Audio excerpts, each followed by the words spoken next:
Very good morning.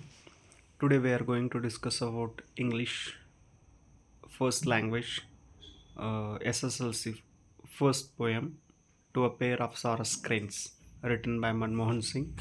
Okay, then poem. First we have to see the poem. They given in textbook. The male was shot as he necked to pull the reluctant sun out from the rim of horizon.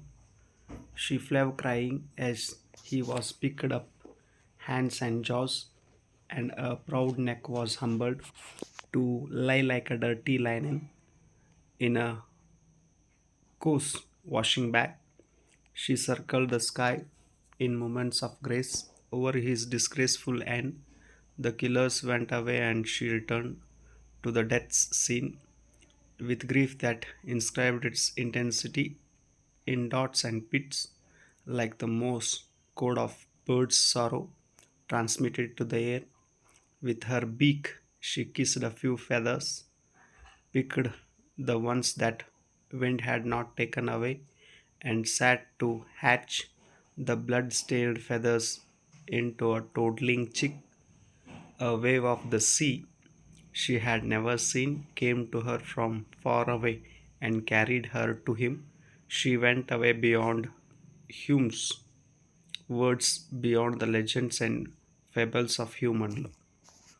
Okay, this is the poem. Read once again. Own. Then author Manmohan Singh. Uh, let's study some points related to Manmohan Singh. Manmohan Singh is an officer of an Indian Administrative Service, is a contemporary poet. His poems have been published in a number of magazines. This poem is chosen from his book titled Village Poems. Village Poems. About the poem. The hunter kills a male Sarus crane for sport without realizing the impact it would have on the female Sarus crane. He also does not realize what it can mean to the ecosystem that they are a part of. The female crane is distressed at the scene she witnesses. She gracefully flies around the scene in circles and crowns over the disgraceful end of her partner.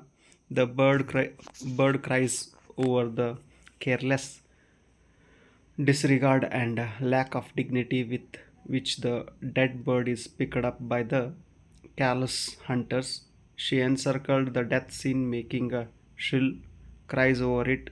The poet compares the shrill cries with the dots and pits of Mose code uh, hunting at the keen air recording to understand the grief that is being expressed.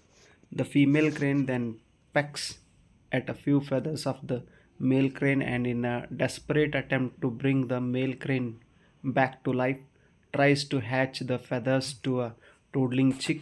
Finally, a wave that the female crane had never seen before comes and sweeps her away to death and closer to the dead male crane. And the poet says that the female Saurus crane went beyond Hume's words and beyond the legends and fables of human love. Then, poem stanza wise explanation. The male was shot as he necked to pull the reluctant sun out from the rim of horizon. Explanation. The poem begins with a picture of the main Saurus crane stretching its neck as if to pluck the sun out from the rim of the horizon. She flew crying as he was picked up hands and jaws, and a proud neck was humbled to lie like a dirty linen in coarse washing bag. The proud, dignified bird was killed and thrown into the washing bag like a dirty linen. This reveals the carelessness and lack of aesthetic scene of the hunter. The beautiful, graceful bird was just a piece of meat for him. She circled the sky She circled the sky in moment of grace over his disgraceful end. The killers went away and she returned to the death scene with grief that inscribed its intensity in dots and pits like a mosaic code of bird sorrow transmitted to the air.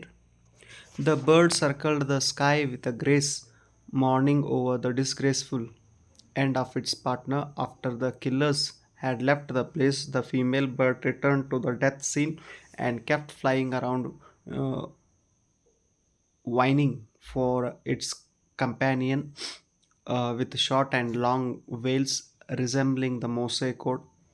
The bold initiative of the bird is revealed as it's trying to do the impossible. It is at its wonderful moment that a hunter does the shameful act of shooting down the female bird. It is shown to be engaged in an impossible act, and at the very attempt to do it shows the courage of the crane. However, the bird was no match for the cunningness and heartlessness of man. Okay, next stanza. With her beak, she kissed a few feathers, picked the ones that wind had not taken away, and sat to hatch the blood-stained feathers into a toddling chick. Okay, explanation of the stanza. With her beak, she kissed and blood-stained feathers of her mate, which the wind had not yet carried away, and sat down to hatch them in the hope she could bring him back to life. This shows the agony and the despair of the bird. In her intense grief, she gathers some blood-stained feathers and sits on them as if to hatch a chick from them. A wave of the seas she had never seen came to her from far away and carried her to him. She went away beyond Hume's words, beyond the legends and fables of human love. As she sits on the feathers without food or drink, desperately trying to give life to them, a wave from the seas, which could be an actual wave of the sea or an intense wave of sorrow, overcomes her and kills her. Thus, the birds go beyond the ornithologist Hume's words, they pair of life. The poem gives a good contrast of the nature of the man and bird. The man appears a very cruel, mean, and unfeeling, whereas the bird appears sensitive, loving, and humble. Now we are going to discuss about question answers.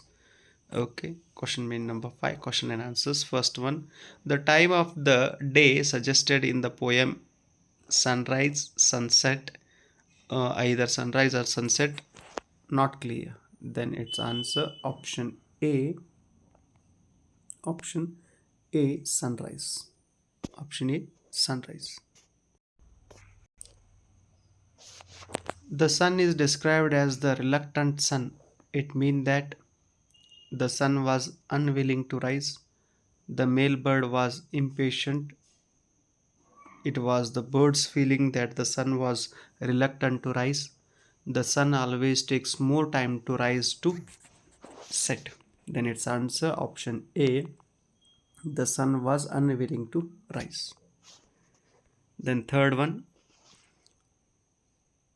in the first 4 lines there is a exaggeration in the description. What is it?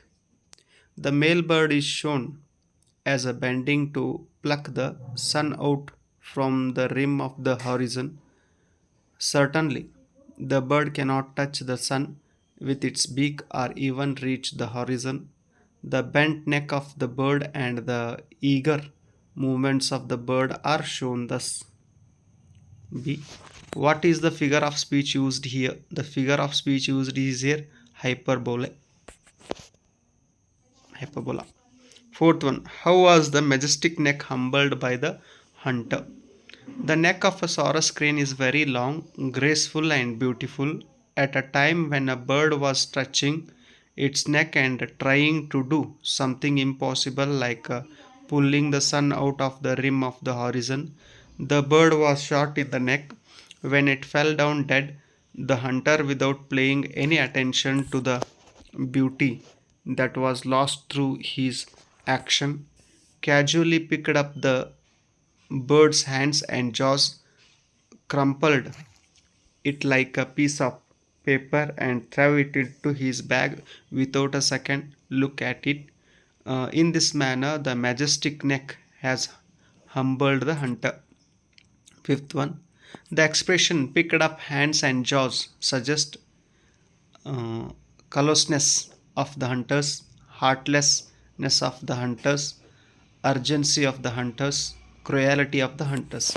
Then its answer, callousness of callousness of hunters. Sixth one, dash is compared to dirty linen. Complete the sentence using the correct option. The proud neck of the birds, the dead body of the bird, the hands and jaws of the bird, the material of the bag. Then its answer, the dead body of the bird. Option B, right answer. Seventh one, and sad to hatch are the blood-stained feathers are into toddling chick. This suggests option A, that the female bird was out of her senses after the death of the male bird. The intense love of the female bird towards its male partner, the foolish act of the female bird, the desperate act of the female bird to bring the male bird back to life. Then its answer, option A, that the female bird was out of her senses after the death of the male bird. Then eighth one, how is the end of the female crane suggested in the poem? Okay. Then see, it is said that a wave of the seas she had never seen came to her and carried her away. It cannot be the real sea because the cranes lived near the sea. It could be a wave of grief which the bird had never knows as long as her partner was alive. She was always very happy, and the death of the male bird pushed her towards sadness, grieving for the male bird and sitting on his blood stained feathers. The female bird forgot to eat or drink, and thus becoming very weak, met her end. Okay. Okay, up to now we discussed first language English, first poem, that's a Sarus crane related poem. Okay, next class we are going to discuss about Abraham Lincoln's letter to his son's teacher, written by Abraham Lincoln. Okay, who they are studying first language English, share them, share others groups also. Thank you so much.